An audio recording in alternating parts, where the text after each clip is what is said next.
Hello, I'm John Gatto. I'd like to share with you the 14 principles I discovered that are universal among these schools. Even though each is quite a different animal than the next, they all concentrate on these 14 themes.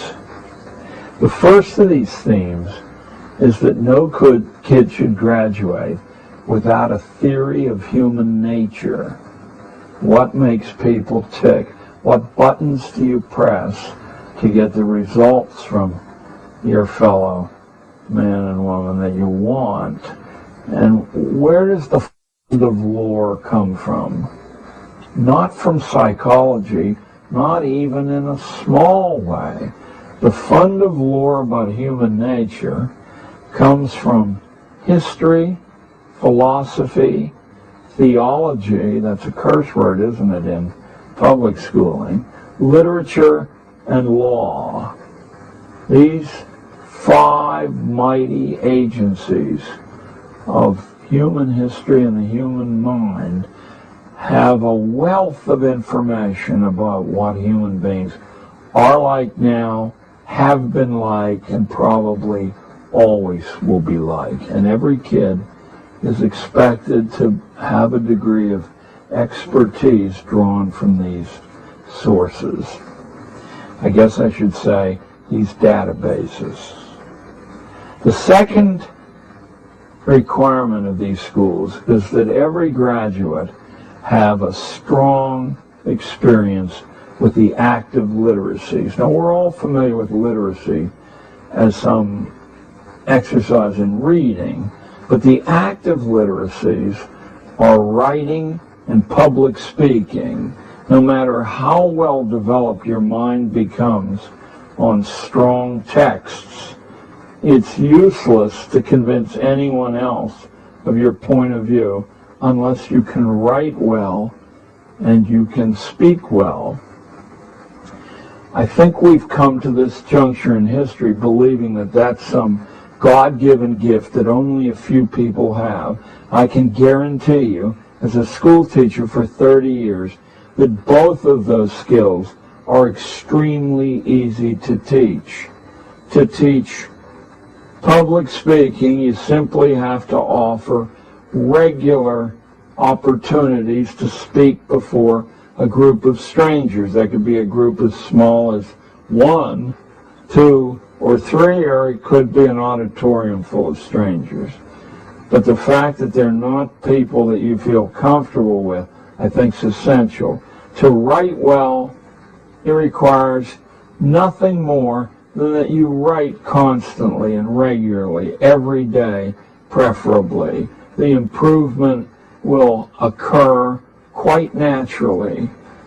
At that point, you might be able to profitably use some expert intervention, but in the process of reaching competency, intervention is the worst possible thing, simply the practice of doing it. So now we have a theory of human nature and skill in the active literacies.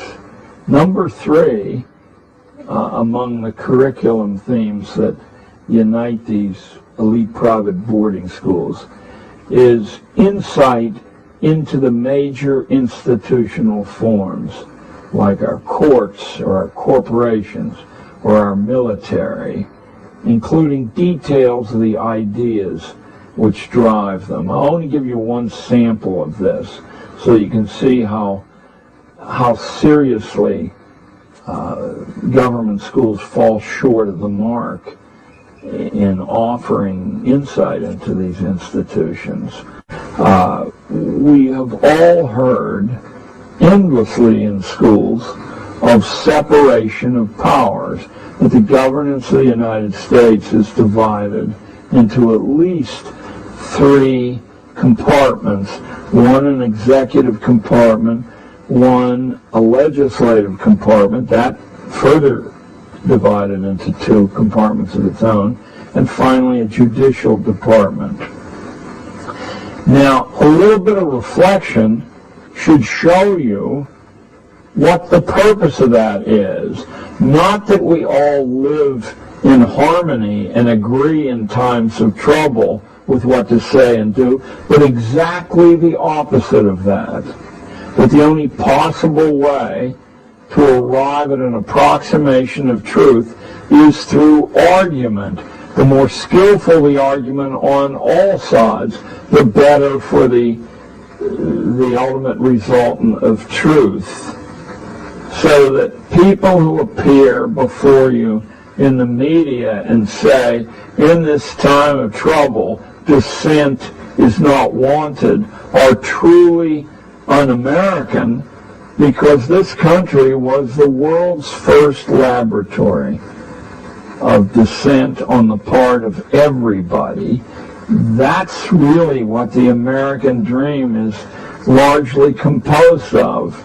The fourth thing that private schools do, or elite private boarding schools do, that public schools hardly touch, are the repeated exercises in the forms of good manners and politeness based on the utter truth that politeness and civility is the foundation of all future relationships, all future alliances, access to places that you might want to go there.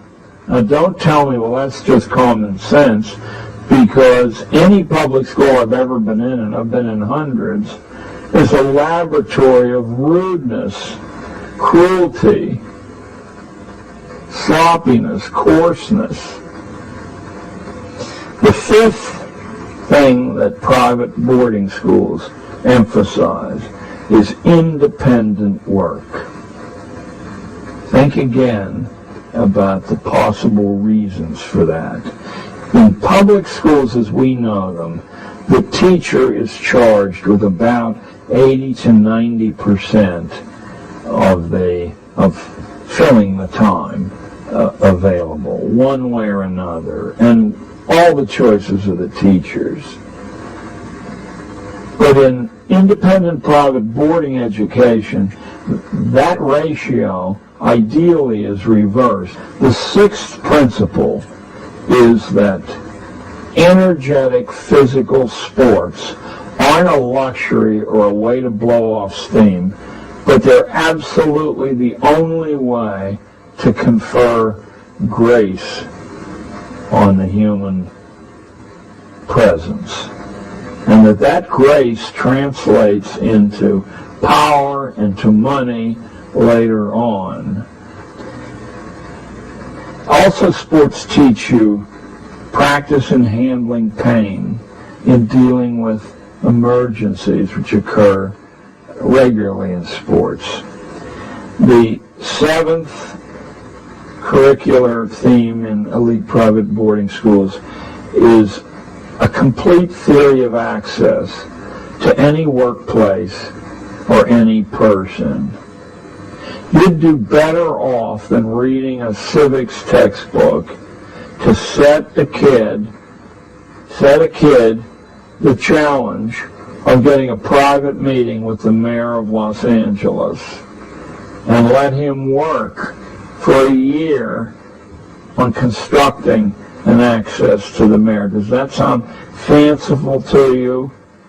My kids from a very ordinary New York public school got access not only to New York City's mayor, but to New York State's governor and CEOs beyond count. You can do that too. Teach your kid how to access places and people that he or she wants or needs. Number 8 is responsibility as an utterly essential part of the curriculum. Now, yes, that includes things like washing dishes, but in elite private boarding schools, you ask a kid to care for a horse, to take some important community service, to go for leadership in clubs. Much easier to get than you think, because if the club is actually doing anything, it's a lot of hard work to be the leader, and very few people want that. Always to grab for responsibility when it's offered, and always to deliver more than is asked for. Number 9, and this is a long-range, comprehensive thing that needs to be checked regularly, but you don't ever quite get there. It's arrival at a personal code of standards. Those are standards in production, standards in behavior, and standards in morality. Number 10 is a familiarity with the master creations in music, in painting, in dance, in sculpture, in design, in architecture, in literature, in drama. To be at ease with the arts, because apart from religion, the arts are the only way to transcend the animal materiality of our lives, to get in touch with a bigger you. Number 11 is the power of accurate observation and recording. I'll only give you one example of how you think this way, and if you push yourself, you will be able to supply many more. Power of accurate observation and recording. It used to be an axiom among the British upper classes that if you could not draw what you saw with your eye, then you in fact were not seeing what was there. So drawing wasn't a way to kill time, but a way to sharpen the perception. Number 12 is the ability to deal with challenges of all sorts. Now this one's my favorite, because one person's challenge is another person's ho-hum. To know what will challenge your son or your daughter, you have to know your son or daughter very, very well. If you have a kid who's painfully shy, obviously public presentations are the challenge that the kid needs as a corrective to rather than live the rest of their lives. If your child is a coward, that's a harsh word, but many people are natural cowards. Maybe all of us are natural cowards until we come to see that physical challenges really aren't so bad. And if they hurt, they don't hurt that much. Teach your kid, if he gets knocked down, always to stand back up.